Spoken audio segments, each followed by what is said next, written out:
Bueno, el panorama empieza a tomar otros rumbos. El planteamiento del presidente de la República, los señalamientos de la Corte Suprema de Justicia, los movimientos, algunos que están expectantes, ávidos, sobre todo vigilantes, y otros que están pues con estas acciones mucho más radicales de cierre de calles que generan obviamente afectación económica y imposibilidad de movilización a nivel nacional. Sin embargo, quiero ya en la mesa dar la bienvenida a Sorel Morales, director ejecutivo de la Cámara Minera, con nosotros. Gracias por acompañarnos. ¿Cómo está? Bienvenido, buen día. Muchas gracias, Ricardo. ¿Se ha satanizado el tema de la minería en el país? Indudablemente que sí, ha sido algo que se ha venido dando desde hace mucho tiempo. En realidad, como conversábamos ahora fuera de cámara hace un momento, todo el mundo habla de que la mina hizo, que la mina hizo, que la mina es, que alrededor de la mina no sé qué. O sea, ¿no contamina?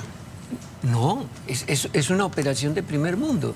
Nadie ha presentado las pruebas, todos los monitoreos. Y lo que dice el medio ambiente, no sé cuántas faltas en cuanto a... Estamos hablando de hallazgos, son hallazgos, eso sucede. Y esos hallazgos fueron todos durante la construcción de la mina. Generalmente durante un proceso de construcción hay una cantidad de gente trabajando, hay una cantidad de cosas. Y eso sucedió mucho también, por ejemplo, en la construcción de la ampliación del canal. Hay hallazgos durante...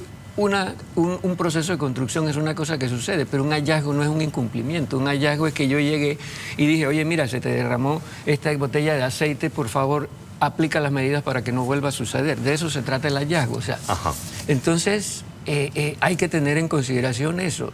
Las pruebas que existen están en el Ministerio de Ambiente. El Ministerio de Ambiente ha presentado un informe hace poco donde dice, miren, durante los monitoreos que hemos hecho, no existen problemas ambientales aquí. Del resto estamos hablando porque alguien dijo, porque yo opino. Vamos a contextualizar, don Sorel, el tema, porque esto empezó primero, y aquí estamos claritos con el tema. La gota que derramó el vaso fue la forma en la cual el Ejecutivo y el Legislativo, en contubernio, aprueban este contrato aliente del Estado. Y el hartazgo que viene y que da esta explosión, primero los jóvenes y todos los que vimos las manifestaciones, y se ha quedado calado un solo pensamiento: no a la minería. No a la minería. ¿Cómo va a ser la industria?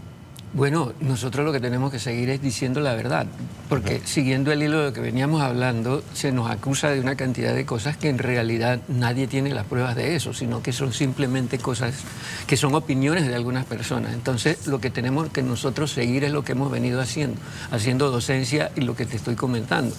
No podemos guiarnos por el apasionamiento, no podemos guiarnos simplemente por el hecho de que alguien dijo o por algo, un sentimiento que tenemos, sino que tenemos que recurrir a los hechos. Yo creo que es un momento para el país donde todos tenemos que hacer un alto y reflexionar, porque no podemos seguir tomando decisiones en base al sentimiento. No nos va a llegar a un buen sitio. A ver, pero el mensaje, don Sorel, que se está observando fuera es que Panamá vale más sin minería. El oro de Panamá es verde. El mensaje que también viene, y el mensaje que viene de afuera es totalmente diferente.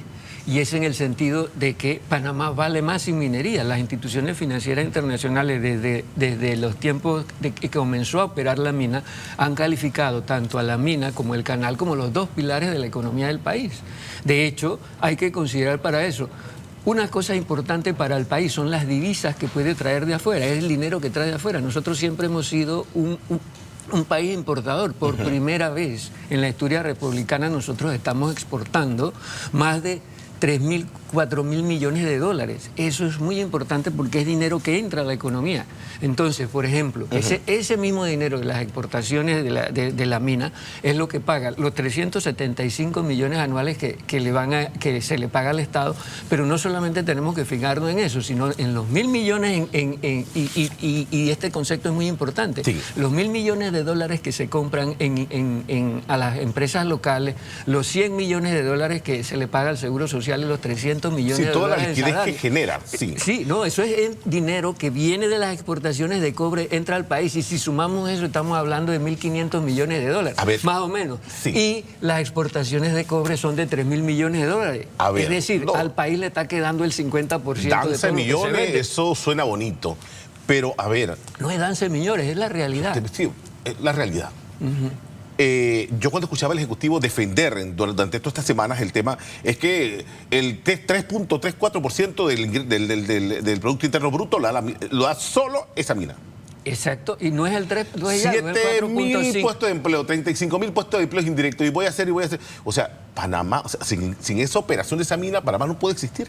No, Panamá ha existido sin la operación de la mina, pero las condiciones son diferentes y esta mina ha demostrado que indudablemente ante el agotamiento de los pilares tradicionales de la minería, que ya lo sabemos por las causas que sean y en las que no tiene nada que ver la minería, ha generado de que necesitamos otra fuente, ha generado que esa economía de servicios, donde no somos un país exportador, sino que somos un país netamente importador, hay que cambiarla de alguna manera. O sea, la dinámica económica del país tiene que mutar. Tiene que mutar cambiar en ese sentido y ya se ha demostrado con esto de que es una manera muy eficiente de hacerlo, además de que no es la culpa de nadie que nosotros tengamos esa riqueza enorme bajo nuestro subsuelo y no podemos pensar que podemos enterrarla. A ver, estamos en un atolladero en estos momentos, 4 semanas.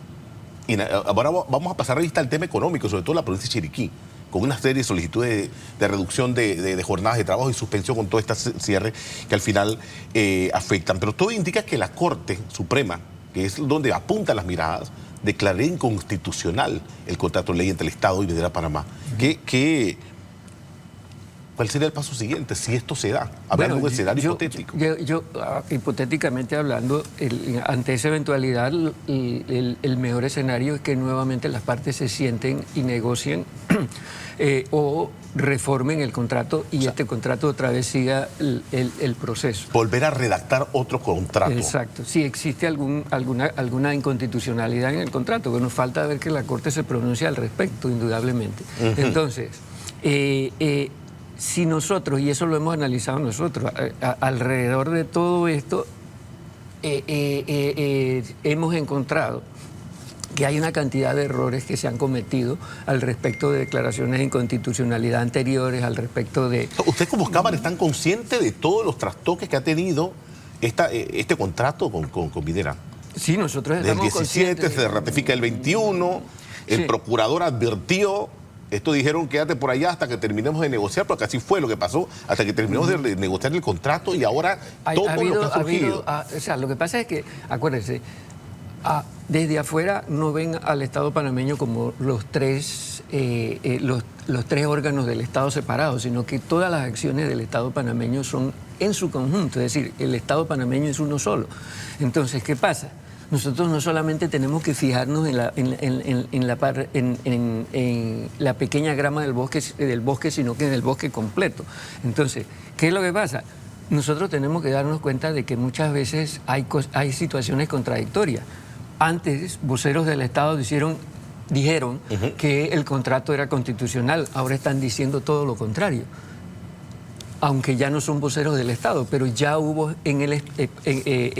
representantes del Estado que salieron a decir lo contrario en algún momento. Sí. Entonces, lo que vemos, y yo creo que tú lo mencionaste ahorita, hay una cantidad de motivaciones políticas. Uno de los problemas de esto ha sido precisamente de que en este momento, en campaña política, esto haya sido el momento en que esto se analice. Pero es que esto va a la campaña como bandera política, usted lo sabe muy bien. Desafortunadamente así, y eso ha sido así por el que se dilataron las conversaciones para llegar al acuerdo. Entonces, sigamos en el escenario hipotético. Hay una declaratoria de inconstitucionalidad.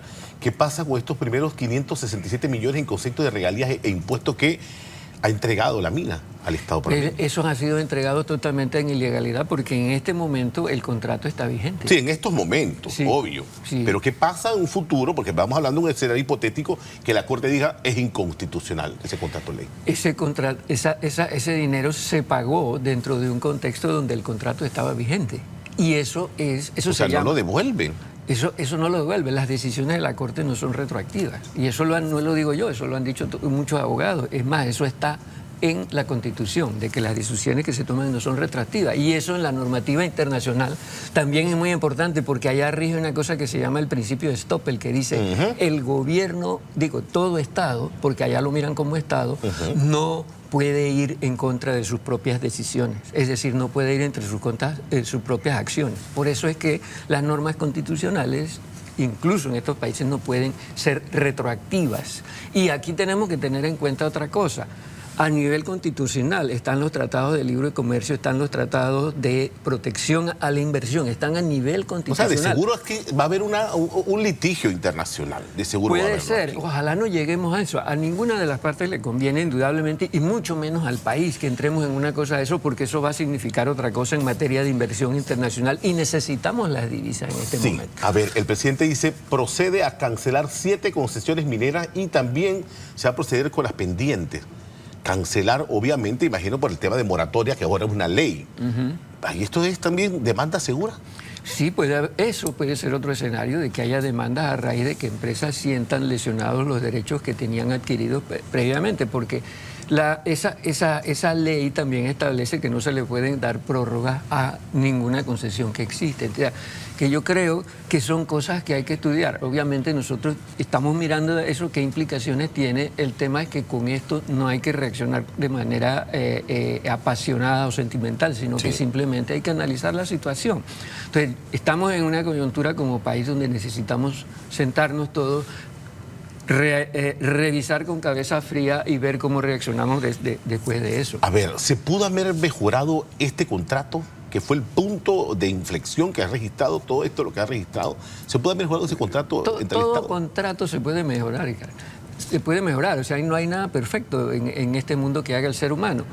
Pero lo cierto es que analizado y conversando con muchos colegas de América Latina, yo soy ingeniero de minas, de las asociaciones gremiales de minería en América Latina, ellos nos dicen, oye, esto no tiene precedente en América Latina, que una empresa minera tenga que pagar un mínimo garantizado de regalías, impuestos sobre la renta, impuestos sobre dividendos.